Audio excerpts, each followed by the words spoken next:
Assalamualaikum warahmatullahi wabarakatuh. Salam sehat untuk kita semuanya. Perkenalkan, nama saya Yeni Mustika, dosen program studi Sistem Informasi, Fakultas Teknik Informatika, Universitas Bina Sarana Informatika. Baiklah, pada kesempatan kali ini, izinkan saya untuk menyampaikan pernyataan diri dosen dalam unjuk kerja Tridharma Perguruan Tinggi dalam bidang pengajaran sebagai salah satu kelengkapan sertifikasi dosen tahun 2024.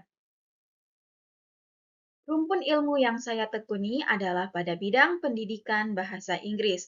Mata kuliah yang saya ampu adalah mata kuliah bahasa Inggris 1, di mana mata kuliah ini terdapat di semester 1 dengan bobot sebesar 2 SKS dan dilaksanakan sebanyak 16 kali pertemuan.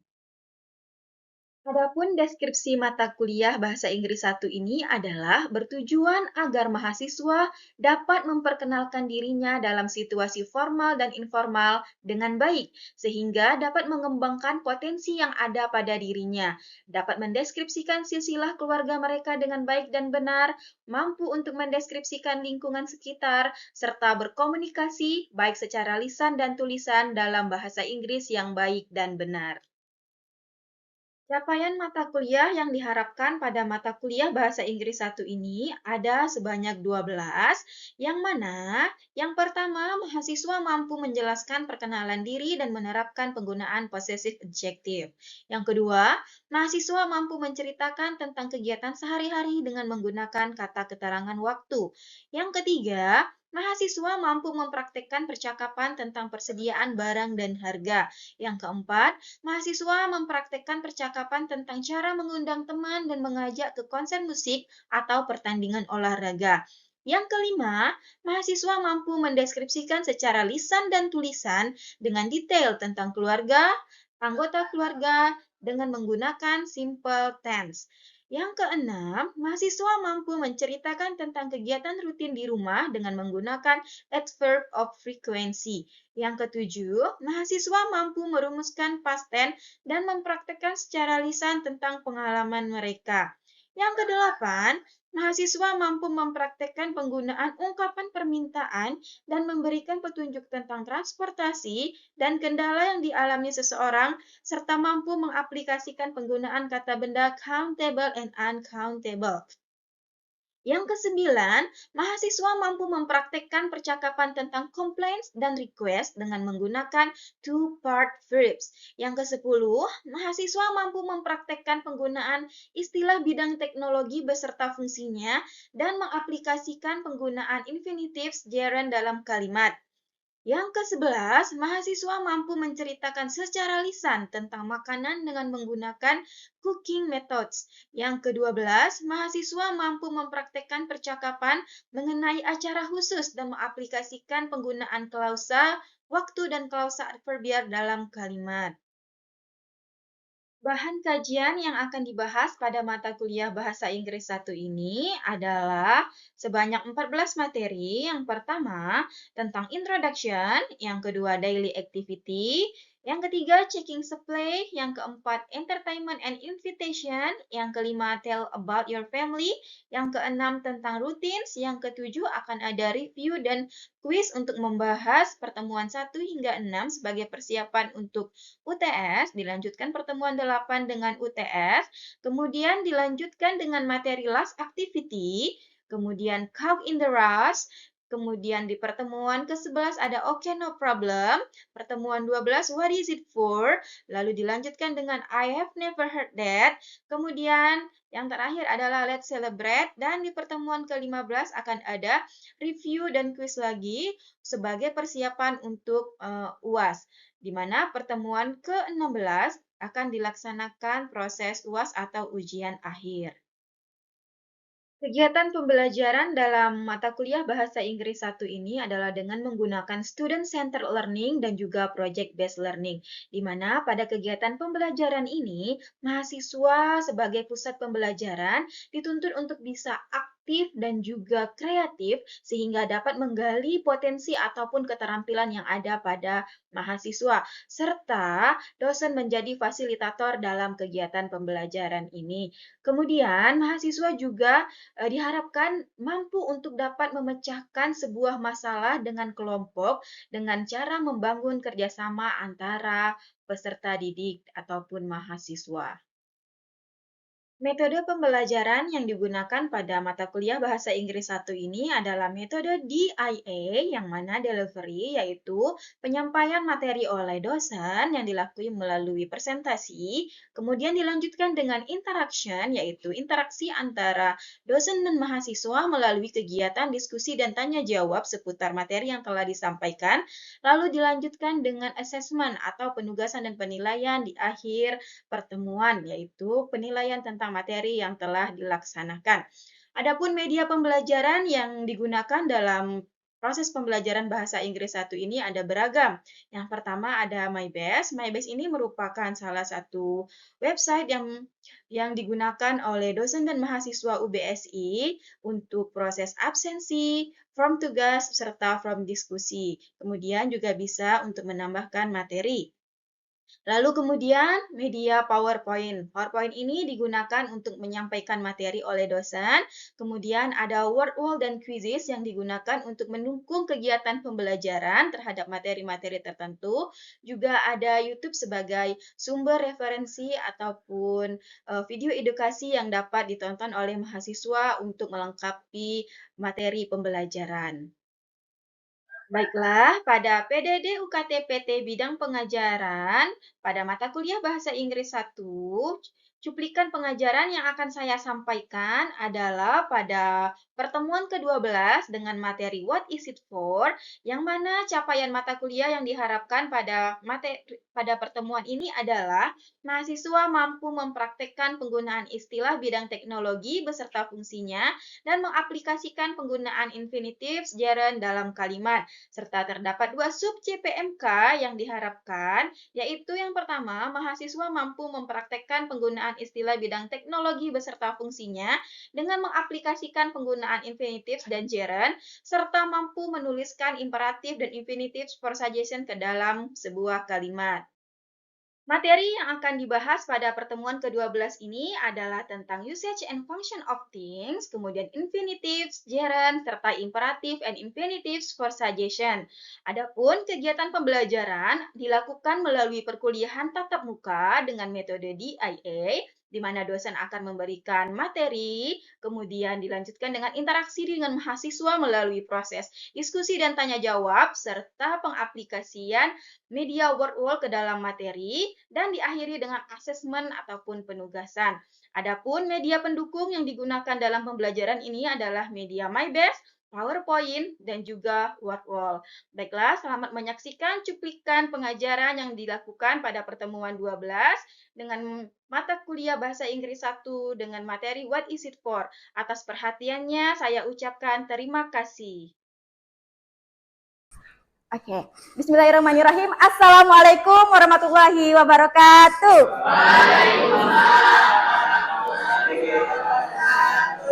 Good afternoon, everyone. Good afternoon. So, how are you today? Okay, I see. I'm fine too, thank you. Okay, today is our 12th meeting, right? Jadi hari ini adalah pertemuan kita yang ke-12. And our material today is about what it is for. Ini untuk apa? Jadi hari ini we are going to talk about the function, tentang fungsi. Yap. Jadi setiap noun atau things itu mempunyai their own function, punya fungsi mereka masing-masing. Nah, jadi hari ini yang akan kita pelajari adalah the way how we tell about its function.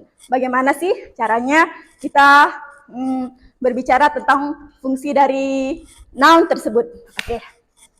Please check it. Nah, jadi untuk menyatakan tentang fungsi, kita bisa menggunakan dua cara. Yang pertama, bisa menggunakan kata to dan bisa menggunakan kata yes. Ada yang tahu artinya apa? Yes, very good. Artinya adalah untuk. Kedua kata ini memiliki arti yang sama, the same meaning. Tapi cara untuk menyatakannya itu dia berbeda. Nah, bedanya di mana? Perbedaannya ada di sini. Oke, bisa dilihat di sini. Yang pertama, jika kita ingin menggunakan kata to, maka setelah kata to harus diikuti oleh yang namanya infinitif. Ada yang tahu infinitif itu apa? Ada yang tahu nggak? Infinitif? Nggak tahu? Oke, so jadi infinitif itu adalah basic word atau kata dasar atau verb one, bentuk yang pertama. Sedangkan yang kedua, kita bisa menggunakan kata for dengan catatan. Kalau kita menggunakan kata for itu harus diikuti oleh gerund. Ada yang tahu gerund itu apa? Yes, verb ing. Very good. Jadi, jika kita menggunakan to, maka kata selanjutnya adalah verb one. Namun, jika kita menggunakan kata for, maka setelah for itu harus diikuti oleh verb ing. Ini contohnya, misalkan yang pertama, to talk. Ketika kita menggunakan for, maka dia berubah menjadi for talking. Contoh lagi yang kedua, ini to send, untuk mengirim. Ketika kita menggunakan for, maka send-nya berubah menjadi sending, verb ing. Artinya sama-sama untuk menyatakan fungsinya untuk mengirim. Hanya saja perbedaannya dari pilihan kata yang kita gunakan. Oke. Next. Nah, lihat. Di sini ada contoh. Di situ ada gambar apa? Oke. iPhone atau handphone ya. Nah, fungsi dari handphone ini apa sih? Banyak nih. Iya, banyak. Oke, salah satunya adalah bisa kita gunakan for calling ya. Nah, lihat contoh yang pertama. A handphone is used to call someone. HP digunakan untuk menelpon seseorang. Di situ kita menggunakan kata to, maka setelahnya diikuti oleh infinitif verb one, yaitu call, tanpa ditambah apapun ya. Sedangkan kalimat kedua, a handphone is used for calling someone. HP itu digunakan untuk menelpon seseorang. Di sini kita menggunakan kata for, tetapi kemudian harus diikuti oleh verb ing, for calling. Oke. Nah, selanjutnya nih. Gambar di atas ada, yang pertama ada gambar flash disk. A flash disk is used to save the files. Flash disk itu digunakan untuk menyimpan data. Oke, kenapa di sini dia menjadi save, enggak saving? Kenapa? Very good, karena pakai to. Jadi setelah itu harus diikuti oleh infinitif. Ya. The second example, contoh yang kedua. Ini ada gambar charger, pengecas laptop. Very good. A charger is used for charging the battery of laptop. Pengecas laptop digunakan untuk mengisi daya baterai laptop. Nah, di sini kenapa dia menjadi charging? Karena pakai for. Very good. Nice. Oke, sekarang kita coba ya. Di sini ada 3 gambar. Ada komputer, ada mouse, dan ada ATM. The first picture. Siapa yang mau? Iya, komputer. Komputer is used to. Komputer digunakan untuk, kira-kira untuk apa? Siapa yang mau? Raise your hand, please. Yes, please. What is your name? Pito. Yes, Pito. Ya, Pito. Hilang Pito. Sebentar, Pito. Maaf lah. Nah, jadi Pito.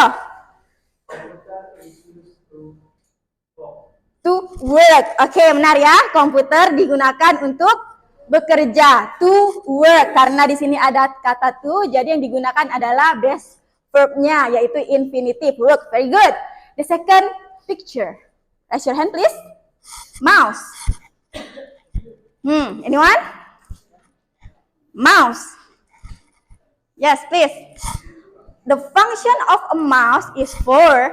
Nah, di situ menggunakan kata for. Artinya setelahnya harus diikuti oleh gerund. Iya, kira-kira kalau mouse itu fungsinya untuk apa? Untuk apa? Ayo, untuk apa kira-kira mouse? Itu kan untuk mengarahkan? Iya. Ya, jadi gimana bilangnya? Nadia mungkin? Mutia? Kalau mouse, kira-kira? Ya, tergeser-geser. Iya, benar, tergeser-geser. Ya, gimana bahasa Inggrisnya tergeser-geser? Bisa bilang for pointing ya. Nah, menunjuk sesuatu gitu kan? Point, bisa pakai point. Ya, jadi gimana kalimatnya? Coba, Mutia. Yes, pointing. Oke, benar ya. Good. Nah, nih pasti paling tahu fungsi dari kartu yang ini nih. Nah, iya. Yes, Hendrik, please. For shopping, yes, benar. Ya, for shopping. Ya, benar. Ya, ATM itu bisa digunakan untuk belanja. Ya, benar, karena dia bisa jadi uang. Benar sekali. Oke, nah ini tentang function. Sampai di sini any question? Ada pertanyaan nggak? Nothing, as usual, nothing. Oke, kalau nggak ada, nih dilanjut. Nah, yang berikutnya ini ada yang namanya imperatif. Tahu imperatif itu apa? Ya, imperatif. Imperatif itu merupakan kata perintah. Jadi di sini kita ask people to do something. Nah, atau kita give suggestion to people to do something. Kita minta orang untuk melakukan sesuatu atau kita berikan saran kepada orang. Nah, imperatif.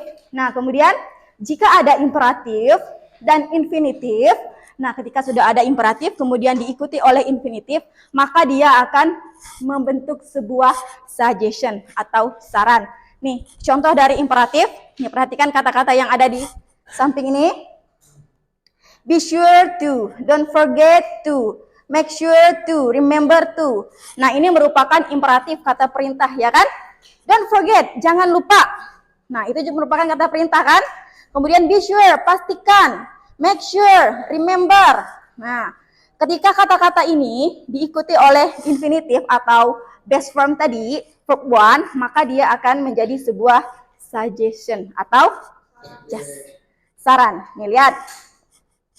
Nah, lihat kalimat yang pertama. Be sure to warm up before exercising. Nah, artinya gimana nih? Pastikan untuk pemanasan sebelum olahraga. Yes, very good. Pastikan untuk pemanasan dulu sebelum olahraga. Nah, ini merupakan sebuah saran, ya kan? Saran kepada orang yang ingin berolahraga bahwa sebelum olahraga itu make sure kita itu harus pemanasan terlebih dahulu. Oke. Contoh yang kedua, don't forget to do your homework. Artinya apa? Iya, jangan lupa kerjakan PR, merupakan perintah, ya kan? Saran kan? Di sini ada kata don't forget yang merupakan kata perintah atau imperatif. Kemudian diikuti oleh do, yaitu infinitif. Nah, jadi sini dia perintah untuk mengerjakan homework, PR. Kalimat selanjutnya, make sure to be on time for the class. Pastikan tepat waktu datang ke kelas. Nah, ini juga merupakan perintah. Nah, perintah kalau kita harus datang tepat waktu di kelas. Kemudian, remember to eat your lunch. Ingatlah untuk suggestion juga kan, perintah juga kan. Kemudian terakhir, try not to forget your notebook at home. Cobalah jangan lupain bukumu di rumah. Nah, ini juga merupakan saran. Ada imperatif try not to, kemudian diikuti oleh infinitif. Nah, jadi di sini dia merupakan perintah untuk tidak melupakan notebook di rumah.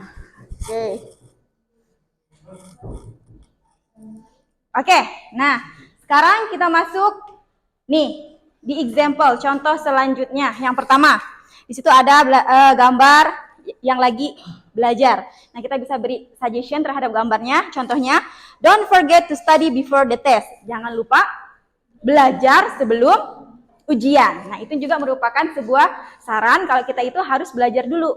Nah, masih ada 2 gambar lagi ini yang masih ada titik-titiknya belum terisi. Ada yang mau mencoba? Please raise your hand. Iya, benar. Benar, bahasa Indonesia benar. Bahasa Inggrisnya gimana? Jangan lupa tadi gimana? Iya, don't forget to. Matikan lampu apa? Turn off the light. Oke, very good. Yang ketiga nih, gambar yang ketiga. Iya, jangan lupa ngecas, benar. Jangan lupa gimana? Enggak mesti jangan lupa terus, bisa pakai yang banyak ini. Nah. Gimana? Bentar. Apa Mutia? Iya, gimana bahasa Inggrisnya tuh? Make sure to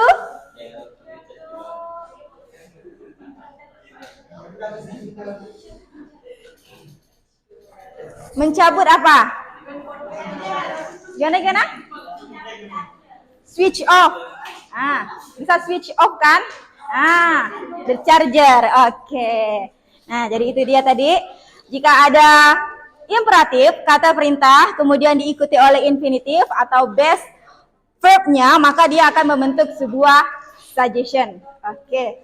For more example, untuk this one. Fungsi dari sebuah gambar yang ada di sini.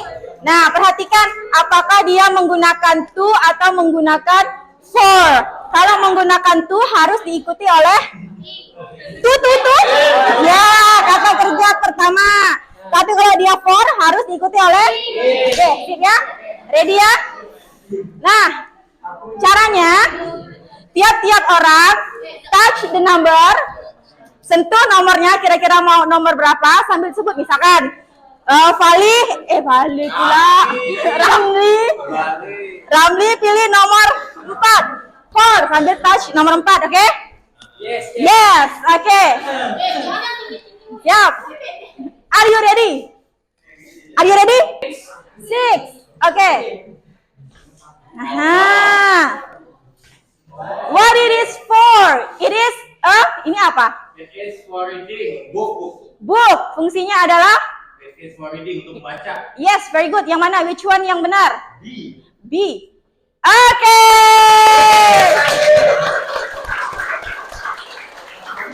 Good. Kata selanjutnya adalah verb 1. Mutia?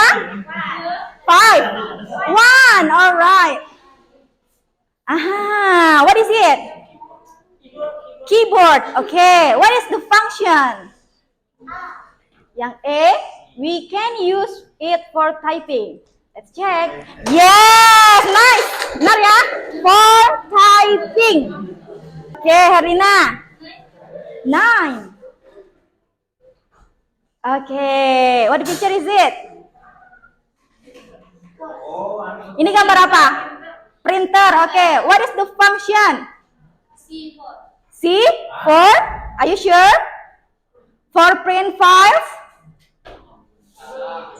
Ya. Oke, yang mana? Yang E. Kenapa yang E? Karena setelah tuh ya harus diikuti oleh infinitif. Very good. Nice. Kita bisa membedakan jika untuk menyatakan function kita bisa menggunakan dua kata, yaitu to ataupun for. Kalau to dia harus diikuti oleh infinitif atau verb 1, sedangkan kalau for dia harus diikuti oleh gerund atau verb ing. Oke. Nah, sekarang masing kelompok akan mendapatkan suatu gambar, sebuah gambar. Masing-masing kelompok tersebut mendiskusikan kira-kira fungsi dari gambar tersebut itu apa. Sebutkan minimal 3 function. Misalkan gambarnya adalah lampu. Lampu itu fungsinya misalkan for lightening the class. Misal, fungsi selanjutnya apa? Untuk memanaskan ayam, misalkan ya, supaya ayam tetap hangat. Biasanya pakai lampu kan? Iya. Nah, misalkan for keeping warm the kitchen. Enggak, bukan untuk masak. Nah, sebutkan minimal 3 fungsi dari masing-masing barang tersebut. Oke ya? Silakan perwakilan grupnya. 3. Nomor 3. Sebuah kulkas. Oke, nah silakan bersama grupnya didiskusikan fungsinya apa dan sebutkan satu perintah. Misalkan nih gambar kulkas. Kulkas itu imperatifnya kira-kira apa? Misalkan jangan lupa bersihkan kulkas seminggu sekali. Nah, 4. Oke, internet. Iya, internet. Ya, ditulis fungsinya apa? Ada 3. Kemudian state dan suggestion, fungsi perintahnya terhadap internet ini apa? Ya, paham kan? Next. Kasih perintah terhadap barang tersebut. Misal kalau jaket apa? Misalkan jangan lupa bisa, boleh. Boleh. Ya, enggak apa-apa, boleh. Nah, boleh. Iya. Coba dibuat. Ini HP siapa nih? Oh, HP ibu ke.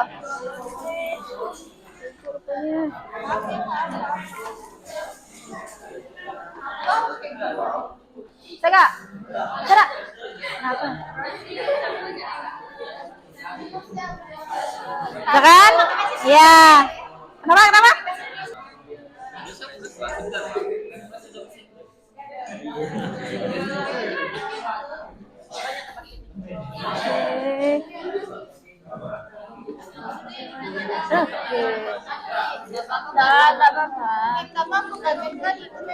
Apa? To protect from hot. Ya, enggak apa-apa. Iya. Benar. Boleh. Ya. Yang ini harus 1, 2, 3. Yang mana? Satu ya. Yang ini aku masih. Nah, ini orang ngeprintnya itu nggak rapi. Sebenarnya dia di atas. Oh,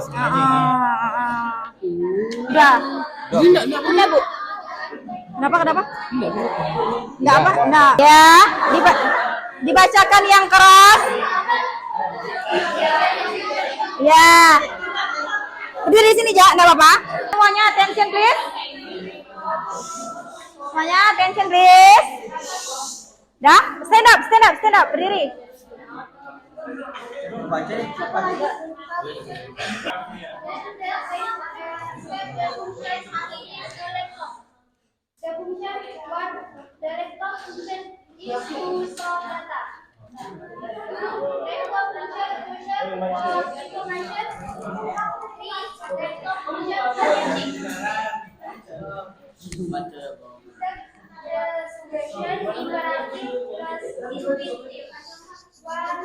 Do not press the laptop on a mattress to avoid damage. Oke. Udah? Oke, applause. Laptop ya. Gambar pertama laptop. Ready? Igas, silakan Igas.